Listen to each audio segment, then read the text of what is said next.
Geek Therapy Radio.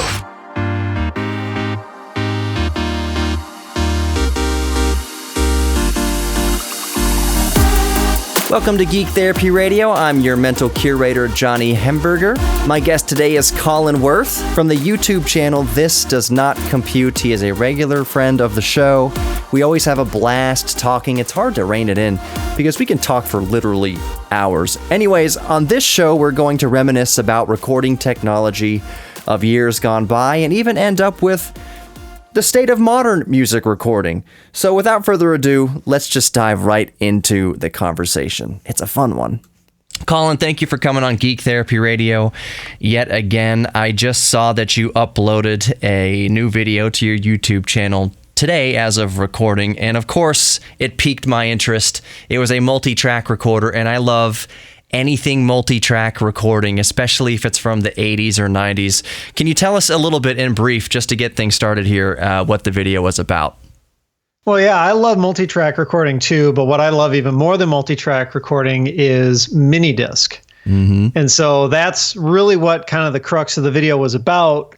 I knew about this particular unit for a while, but I picked it up not too long ago from a local used music store after I saw it pop up on their website, and I needed it as a kind of a prop, or for B-roll footage for a completely different video. Mm-hmm. But just playing around with this thing just brought back so many memories of both multi-track recording, not on a computer, right, and also using mini disc, that I just felt really compelled to just, I got to get a video out about this thing. Yeah. And it didn't hurt that the unit came with a couple of discs that already had, shall we say, sample material already on them to demo with.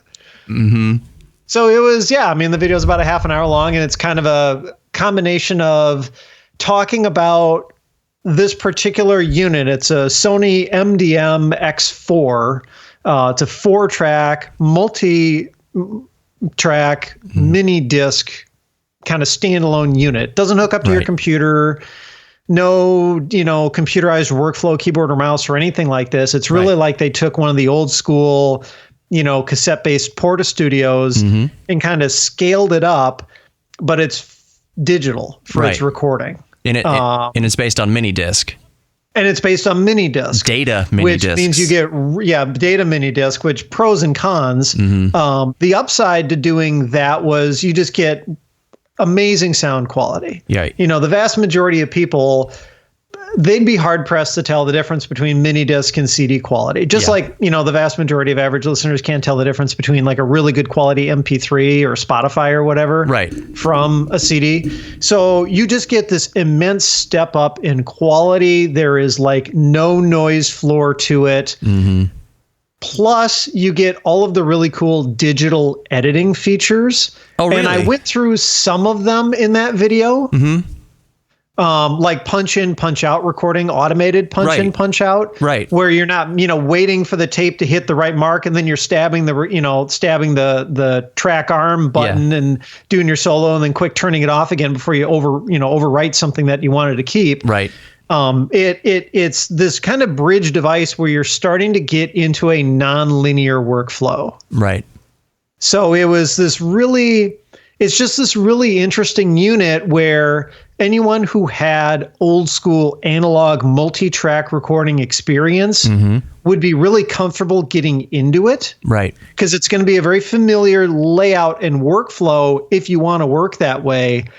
But it also really gives you a taste of where things were going with the ability to, have the audio be stopped or paused and then just scrub through it frame by frame until you hit an edit point. And one part that I didn't get into the video, really just for time, is so you can do punch in, punch out recording, but you can also clip and move sections of audio on a per track basis. Interesting. That's what I was thinking. I was hoping you were going to mention that. That's really cool. You could do that with regular consumer, stereo mini disc on like a consumer recorder. Like if you wanted to split a track, you could do that, but it would do the entire audio. So it would do both left and right. Right. With this thing, you could, and there's like really good examples in the owner's manual. I linked to the owner's manual in the description of the video. They've got a lot of really good information in there explaining what you can do with this unit. Their example was, let's say you decide you want to flip verses 1 and 2 for your vocal track in a song. Yeah. You just split them, just the vocal track, none of the instruments or anything else, right, and just flip them. Yeah. I mean, you just take that section of audio for vocal 2, you put it where vocal 1 was, and you move vocal 1 over, and done. That's so and it's cool. It's completely digital, it's completely non-linear, and it's non-destructive. You can just flip it back if you didn't like it. You can undo the whole thing. Right. The miracle of non-linear editing made available to the home recordist, basically, back when did this thing come out? Mid-90s-ish, would you say, maybe? So the build date on my particular machine is like May of 97, but I'm pretty sure it dates back to something like 95-ish. Right. Yeah. So, I mean, you're thinking 25 years old that they were able to do that powerful of editing. Right. Plus, the other thing I really didn't get into with this was MIDI control. Right. Triggering other MIDI devices. Wow. Yeah. And I didn't have it available for me when I shot the episode, but apparently this thing only sold for like $1,200 brand new. Right. Which I mean was, in 95, that's a lot of money. Right. But that's still way cheaper than a PC and all the cards and equipment you would need to do multi-track, on a computer. Right. So in the year 2001, I believe it was, I vividly remember one of my best friends in high school, Adam, he got a Fostex digital 8-track, which recorded to, I want to say, MMC, early MMC, like a 16, what was it? It wasn't that much memory, but it was digital. Oh, it was a built-in hard drive. It was like a built-in 30 gigabyte IDE hard drive. And when he got that thing, and remember, this is like 2001, it absolutely blew our freaking minds. We thought that my friend's garage had turned into an actual recording studio. We put up the carpet padding up on the walls, and we would go over there maybe four days a week at least after school and just record stuff, and it was all horrible at the time. We thought it was great, like, well, man, we're musicians, like, we're rock stars, this is perfect, we're making CD quality recordings just in your garage. It was unheard of, because all we had used before that were analog cassette 4-tracks, and not good cassette 4-tracks. And speaking of 4-tracks, this radio show was 4 segments, and this is the end of the first segment.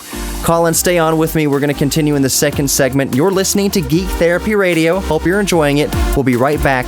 Don't go anywhere. During the break, check out geektherapyradio.com for more information.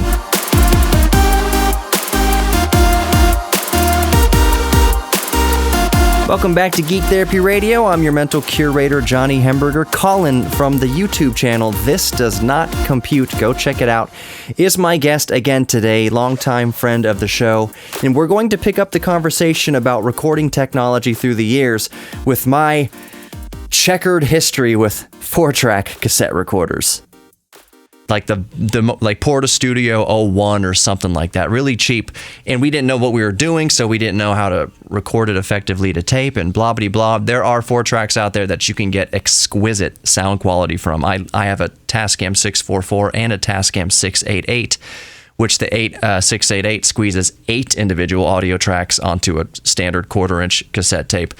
And through the miracle of DBX noise reduction, it sounds actually incredible. And it has a MIDI output and input and throughput too. That's called a 688 MIDI Studio. I feel like I'm rambling a little bit about it, but you touched a chord here with the early kind of in-home multi-track recording. And I wanted to ask you being a musician yourself, whether it's dabbling or professional or whatever, I think you're probably on par with my dabblings in music. But what was the first recording device that you used? Was it a 4-track cassette recorder, or did you get into music later on and start recording into, acid music or Cakewalk home studio edition? What was your first foray into recording music? So I've never really been into recording music that I myself have produced. Mm-hmm. I've always been more interested in the engineering side of it. Right. Yes. Whether that's live audio or studio recording or recording live audio. Mm-hmm. So I would say probably the very first time I ever really recorded anything that wasn't just like off the radio or off a CD, just home consumer dubbing, anything beyond that was probably just to a regular like 2-track cassette recorder. Mm-hmm. And it was probably something like a band concert in school. Yeah. Setting up a couple of microphones and trying to get that all going. I mean, I have some memories of when I was in high school. I think it was a freshman. We took a band trip down to New Orleans. Oh. For it was like 3 days or something like that. Were you took living a bus. in Minnesota? And it was kind of a tour. Like we stopped in St. Louis and played at like all these kind of other random schools along the way. Right. From Minnesota. From Minnesota, yeah, the Twin Cities, kind of all the way down. So it took us like 2 days to get down to New Orleans. This was late 90s. Mm-hmm. And we, the New Orleans part was kind of sightseeing and learning about the city's history, but also some performances as well. Right. And I can't remember the name of the joint, but it was in the French Quarter. The joint. It was one of those. I know, right? I'm old. Yeah. I don't know what Gen Zers would call a place. The joint is cool. I mean, it really was a joint because it was one of those like dinner theater kind of places, but it wasn't theater, but rather it was like jazz groups that would come in. Yeah, yeah. So everyone, the audience would be sitting there eating dinner and these jazz groups would come through. Yeah, cool. And they set it up so that we could be the openers, or the first act. And That's apparently cool, the groups would get a little rowdy or whatever, at least, relative to a bunch of, high schoolers Right. later on in the night. So it was kind of all of us band geeks would eat dinner first, at like 6 o'clock or whatever. Yeah. And the jazz band kids would go up and play. Cool. And I was in jazz band, but we only had something like a half an hour to perform. That was your set. And none of the songs that I played on were ones that they picked. Okay. So I never got to play at the joint. But I remember thinking right before they went on, like literally 5 or 10 minutes before they went on, I remember thinking, dude, I should record this. Mm-hmm. And I wanted to go grab, because we were bringing a full PA system with us, because we just didn't know what places we'd be performing in would, have any sort of sound reinforcement. Yeah, totally. And so I had stashed a tape deck in the rack with the mixer and the amp and everything. It was kind of an all-in-one rack. Yeah. And I had brought a couple of smaller, like pencil mics for doing ambience recording. Yeah, cool. And I remember thinking, like 10 minutes before they went on, dude, I should record this. Yeah. And so I grabbed one of my buddies who also wasn't performing, and I'm like, let's go back and grab all that stuff. Right. And so we literally run as fast as we can, probably 6 blocks to where they had to park the bus. Yeah. Get on the bus. We looked at the rack thinking we are not going to haul this sucker back 6 blocks because it probably weighed 80 pounds. Right. Yeah. And you might get bugged too. Yeah. So I quick ripped the tape deck out of the rack, grabbed one of the mics and a cable, because the tape deck had a mic preamp on it. It was kind of a crappy one, but it was better than nothing, right? Yeah. So I grabbed this tape, and it was like a consumer grade tape deck. It was just a standard 2-track. Do you remember what brand? What model? Oh, it was probably like a Tascam or a TIAC or something. Okay. Yeah. Not a terribly high-end one by any means. It might have even been my own. I can't remember. Well, it might have even been my own tape deck, but... Okay. So you got a tape deck with a mic pre on it. So we got the tape deck, and it had a mic input on it. No, it had a mic input on it, so it wasn't my own, because mine was even lower end than that. Anyway, tape deck, mic input on it, grab a mic, grab a cable, book it all the way back. I find the front of house tech. I ask her, can you get me a mic stand? And she comes out with just a regular straight stick mic stand. I'm like, that's perfect. So I throw the mic on there. I stash the tape deck under a table. I couldn't get the mic close up to the band. because of the way that they had everything set up. So the mic is kind of in the back of the room. Yeah.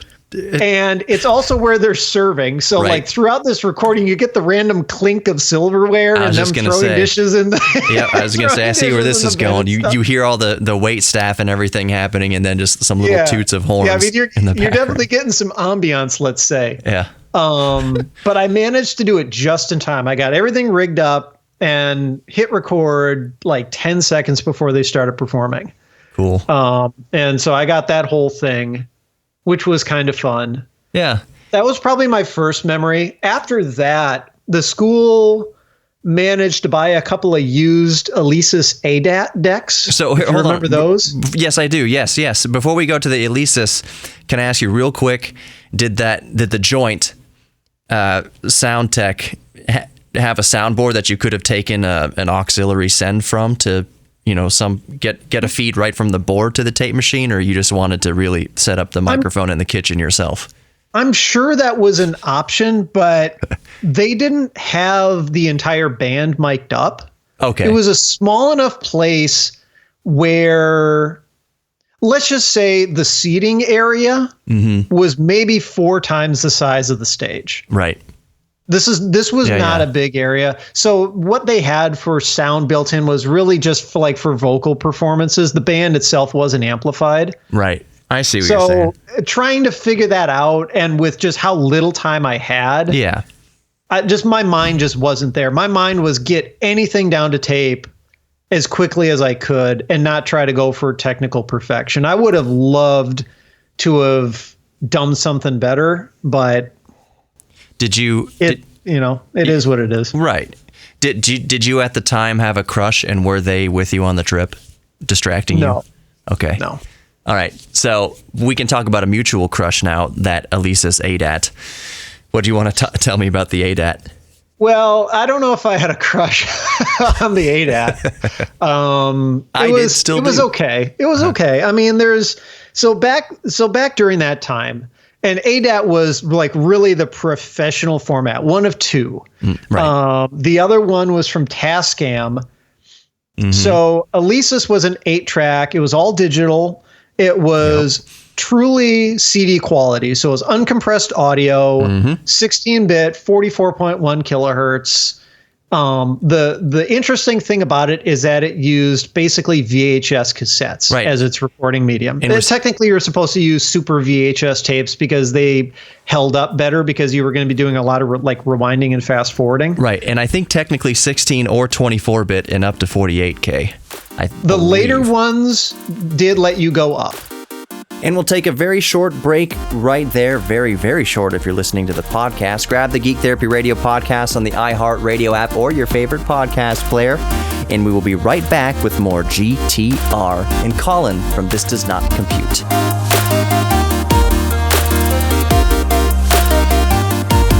Welcome back to Geek Therapy Radio. And remember, I talked about the podcast going into the last break. That podcast is fresh and new 5 days a week. So subscribe to the Geek Therapy Radio podcast. Look for the red, black, and white color scheme, and you'll be good to go. You can also go to geektherapyradio.com for merch and more information, and the way to contact me right there on the homepage. It's the very first thing you see. I would love to hear about your geek thing. So go to geektherapyradio.com and get at me. You can also get at me, so to speak, on Twitter, Geek Therapy Radio on Twitter, Geek Therapy Radio on YouTube, and Geek Therapy Radio on Instagram. Again, just look for the red, white, and black color scheme, and we're good to go. All right, let's continue the conversation with Colin from the YouTube channel This Does Not Compute. I believe we were talking about ADATs. Any of you musicians remember recording to ADAT in the 90s? Oh, anyways, let's get back into it. So we had a pair. We had 2 of those units. So we had a total of 16 tracks. Nice. And you could link them. Yep. So daisy you chain could them. use, you could kind of daisy chain from like a control perspective. Right. And you had the choice of 2 remote controls. You had the LRC and the BRC. Yep. The LRC was the little remote control. Yeah. It was the size of like a smartphone maybe, but it had just basic physical buttons on for fast forward, rewind, stop, record, pause. Right. And then if you wanted to arm tracks for recording, you had to stab those buttons on the front of the unit. Yeah. If you wanted to see the time code on it, you had to look at the screen on the front of the unit. That was the LRC. The BRC was definitely what the professional studios bought. That was the big remote control, and it pretty much duplicated everything that was available on the front panel of the ADAT into this larger unit. It was the size of a tablet, more or less. It was a bit bigger than that, but yeah, that was kind of the idea. It was intended to be like on its own stand, kind of off to the side from your mixing console. So you think like a big professional studio, you've got this giant analog board, and then tucked in the back corner, normally you'd have like a big 2-inch tape multi-track. Right. The idea was, their selling point was, you'd rip the tape multi-track out, you'd throw a small rack in there, throw a bunch of these ADAT decks, and then the LRC would, or the BRC rather, would sit off to like your right side between the output section of the mixer and that rack. Right. So you'd have everything like right there, you know, and you could arm all the tracks. I think it supported 32 tracks on it. That sounds... I think you could do up to four of these ADAT units. Right. That sounds about right. Hooked up, something like that. And it would have a screen on there just for time code. And I mean, you could do everything from the BRC. So we didn't have that. We had the LRC, the little one, because all this equipment was used. We couldn't have possibly afforded brand new. Right. So real quick, I'm gonna jump off here in a few minutes and do something. But Jagged Little Pill, Alanis Morissette, that whole album was recorded on Alesis ADAT. A lot of albums from the early to mid 90s were recorded to ADAT. And the other format was from Tascam, and it was pretty much like a direct competitor. It could do everything ADAT did. It had the same form factor. The only difference was, instead of VHS cassettes, it used 8mm like high 8 tapes. Exactly. Like you'd use in your camcorder. And some famous albums were recorded on that format as well. James Taylor's Hourglass was recorded. Actually, that whole album, for coming out in, 95, the entire album was done digitally. Yeah. Digital mixing, digital mastering, and digitally recorded to Tascam. The DA88, I think, was the most popular deck I had one in that lineup. Yep. I had a DA88. It didn't work, and I never fixed it. But I had a DA88, and it was I just liked it. Even if it didn't work, I liked having it in my rack, just so that musicians and clients would come over and be like, "Can we use that?"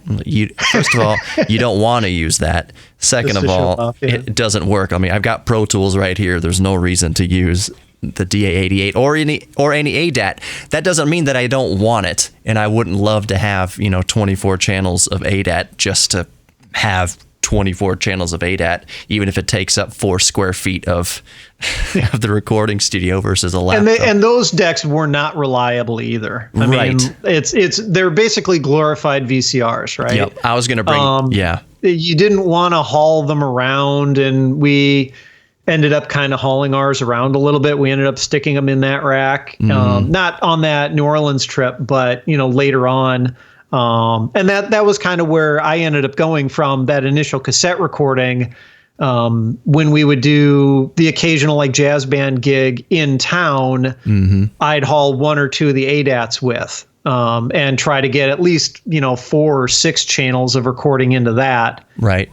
And then over the summer, I was able to borrow those units, take them home, set them up in the basement, and do kind of a real basic mix down of what we had recorded. So what would you mix down to, cassette or CD? Maybe, did you have a CD burner at that time?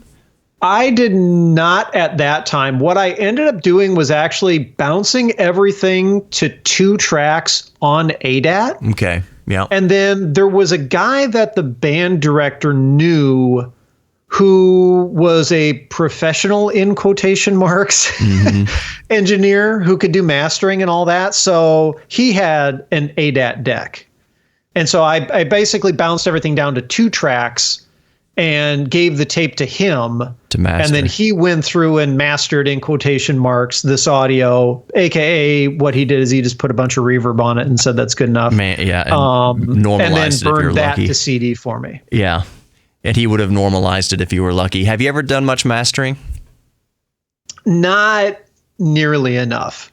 Okay. I've done some for part of like my YouTube content creation. I mean, obviously, like when I'm doing audio on camera or a voiceover or even a podcast like this, for sure, I'm not just gonna take the raw audio that goes into the microphone, gets recorded to a file, and drop it into my video editor. I mean, I go through noise gate. I give it some compression. Yeah. That's, sometimes some basic EQ. Mm-hmm. But in terms of like a multi-track kind of setup, there's some stuff I know, there's some stuff I don't know.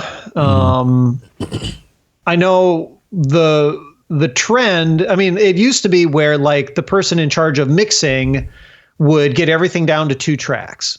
Yeah. And then they'd hand that off to the mastering engineer, and the mastering engineer would basically, their job, like, and we're talking like decades ago, their job was really just to prepare the audio to get put on its final medium. Right, for production. Right, because you had to tweak it for vinyl versus cassette versus CD. Exactly. And get the track markers and all that kind of stuff. Like if it was vinyl, you had to figure out which songs would be side A versus side B. Right. Cassette, same thing. Or right, like all that.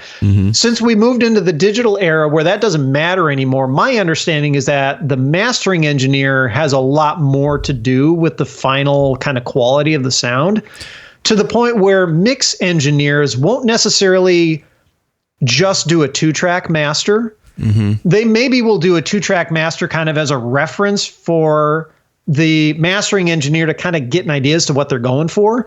But they'll also supply what are called stems. Yeah. So it'll be all of the drums mixed together as a stereo pair, but separate from the vocals, separate from the background vocals, separate from the bass and the guitars and all that. Yeah. And then the mastering engineer will go through and kind of do that final assembly, plus any EQ and compression, and these days compressing the hell out of it. And my goodness, the loudness wars. And all that. But but without getting too much on an audiophile sidetrack here, the loudness wars for those who don't know, the loudness wars was basically something that ramped up during the 90s and 2000s, where mastering engineers, to compete with other louder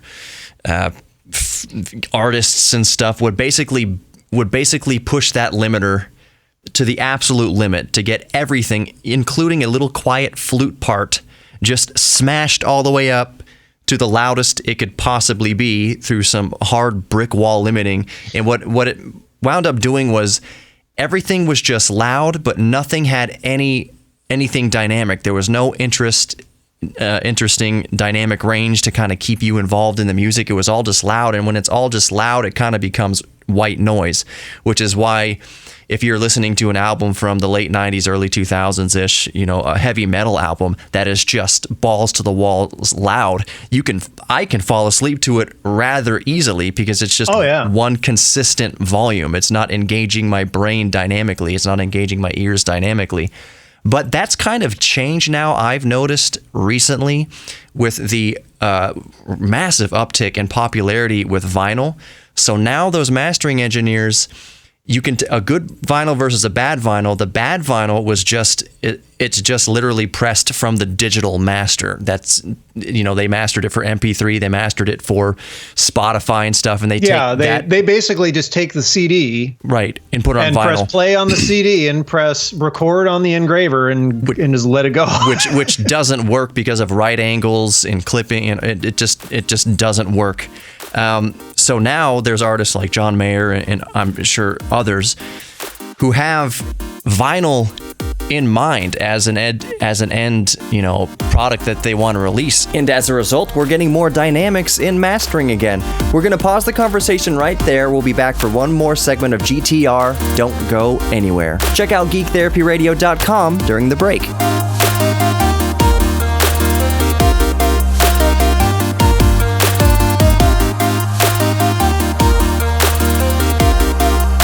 Welcome back to Geek Therapy Radio. You've got your mental curator, Johnny Hemberger. Remember to check out geektherapyradio.com for more information. Also, Geek Therapy Radio on Facebook, Instagram, YouTube, all that good stuff. Colin, my guest, also has a YouTube channel. This does not compute on YouTube. If you're just listening to the podcast, I'm sorry, this was a broadcast first. You have to catch the audience where they are, whenever they tune in. I know you all know all this, but it can't hurt to repeat it. Colin is my guest from the YouTube channel. This does not compute. And as usual, we get to talking about all things audio, usually old computers. We talked about PDAs and tablets and all sorts of stuff, but right now we're talking about vintage recording gear. We're talking about ADATs. We were talking about recording to mini discs, 4-track recorders to data mini discs. We started the conversation earlier in the show, and now we've moved on to vinyl and the mastering process. That the loudness wars have simmered down a bit since we have higher quality audio playback options now, and we don't need everything to blast our ears. The consumer is left to control the volume knob. Imagine that. But we got to talking about vinyls and mastering for vinyls, so we'll continue that conversation now. So yes, they do master for digital release. So you're going to hear that John Mayer album, for instance, on Spotify, mastered for digital to make it sound best as even a compressed MP3. But they're also going to master it separately, thank God, for vinyl. And the beautiful thing about that is, so when you buy a vinyl, you now have access most of the time to the digital version of that vinyl. So you can actually have your FLAC or lossless wave or whatever lossless audio file, but that was mastered for vinyl. So now you have the glorious dynamic range and everything sounds like it's in the room with you, and it blows your ears away with how good things sound. Because with vinyl, and when you master it for vinyl and such, you let the end consumer control the overall volume. What a novel idea where you let the person who buys the vinyl control how loud they want that album to be, versus the loudness wars where everything was crushed to 0 dB as much as digital would take before clipping, and it was all just loud. Even, and I'm just saying sensory wise, it's all just loud, like I mentioned. Yeah, it's just all flat. And noise. What's interesting is I think even in the digital realm, things are getting better in that regard, strangely enough. And a lot of that is due to the way we consume music now. Mm-hmm. I mean, you think about it, the 90s, the early 2000s, how did people discover new music? Well, It was things like Napster, the radio, or hearing music on play, being played like in a store or something like that. The people producing the music had a vested monetary interest in trying to grab your attention. Right. And so that's how that loudness war really started. It was this kind of like arms race almost of just trying to make their song a little bit louder. If you can make your song a little bit louder when it comes on, it might catch people's attention. Well, of course, that's just going to keep escalating to the point where you've hit 0 dB. You cannot go any further. Yep. And now everything is just big, flat, yucky, ugly. And then they started changing the way they wrote music to try and catch people's attention, but that's another discussion. Right. These days, though, I don't mean to bash on your industry, but people are kind of moving away from radio as a music discovery. Right. People are taking that under their own control more and more, right? Mm-hmm. Like these days, when I discover a new song, it's usually from some streaming service. Right. And the thing is, with the streaming service, especially if you're a paid subscriber, you've already paid your money. Right. It's not like, the radio where the music producers need to hook you in, knowing that they're not making any money by playing that song on the radio, or at least not very much. Mm-hmm. And the money that they would make would be you liking the song enough to go out to a record store and buying the album. Right. With streaming, it's almost like the music industry has kind of given up on album sales. Like they'll take the money if you want to give it to them. It's singles. But it's singles and it's streaming now. Right. And so by the time a song comes on Spotify, they've already made their money. Right. So who cares if the thing is any louder than the song that was on before? Right. And we'll start wrapping it up with this point. I do want to touch on what you meant by the difference in music production in terms of the new way people discover music. right now, I believe that what the trend is you need to catch people, make the song interesting within the first like 10 to 15 seconds. It's something like that. That's all media. That's not Right. just music. Right, but it's all me. I mean, look at all the YouTube videos that you've seen where the first 15 seconds have had nothing to do with the rest of the episode. Exactly. When we're in this digital on-demand era, you have to catch people's attention instantly. That's why you hear a lot of songs. A song from the 70s would take 5 or 6 minutes, there even sometimes longer if it was a rock opera, to build up to what the song is about. Bohemian Rhapsody changes a few times, and it's this whole long thing.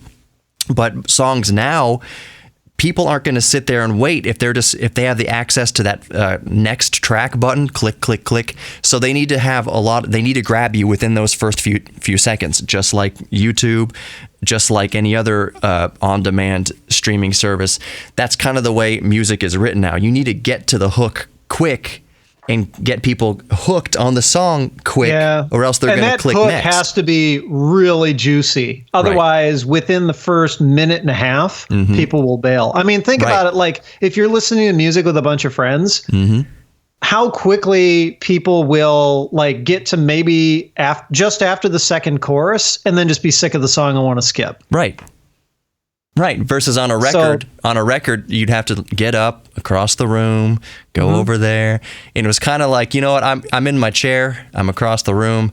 I'm just going to listen to this whole thing and play out. And it was a different way of consuming music.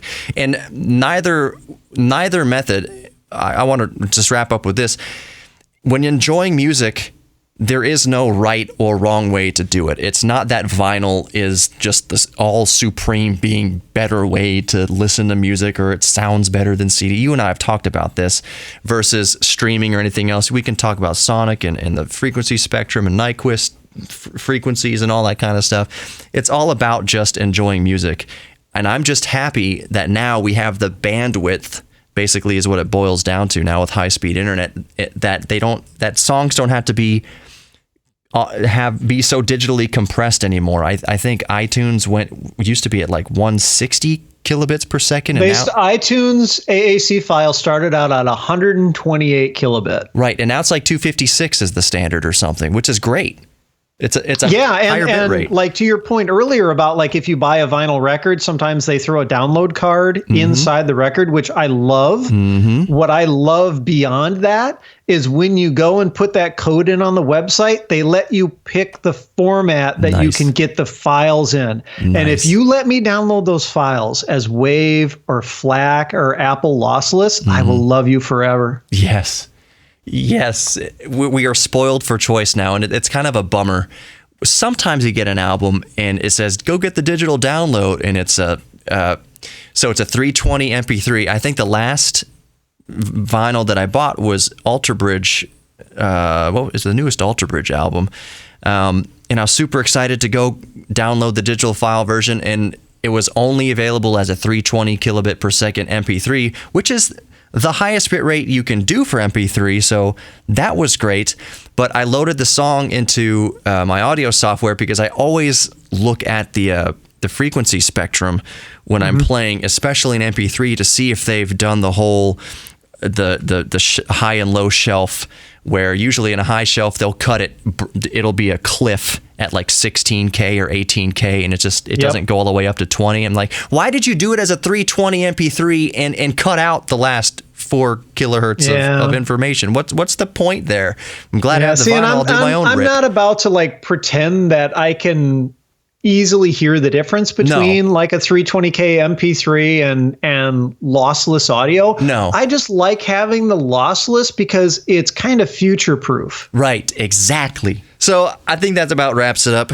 Colin, thank you so much for coming on Geek Therapy Radio again. Tell us about where people can go find you. Yeah, I'm on YouTube, youtube.com/thisdoesnotcompute, Twitter and Instagram as well, @thisdoesnotcomp. I do videos on just all sorts of geeky topics. And, it's all a lot of fun. My eternal thanks to Colin for coming on again. Go check out geektherapyradio.com for more information. Visit my friends at Best Automotive in Kingwood on North Park to take care of your classic or modern car. And remember, we are all geeks about something, and you are loved.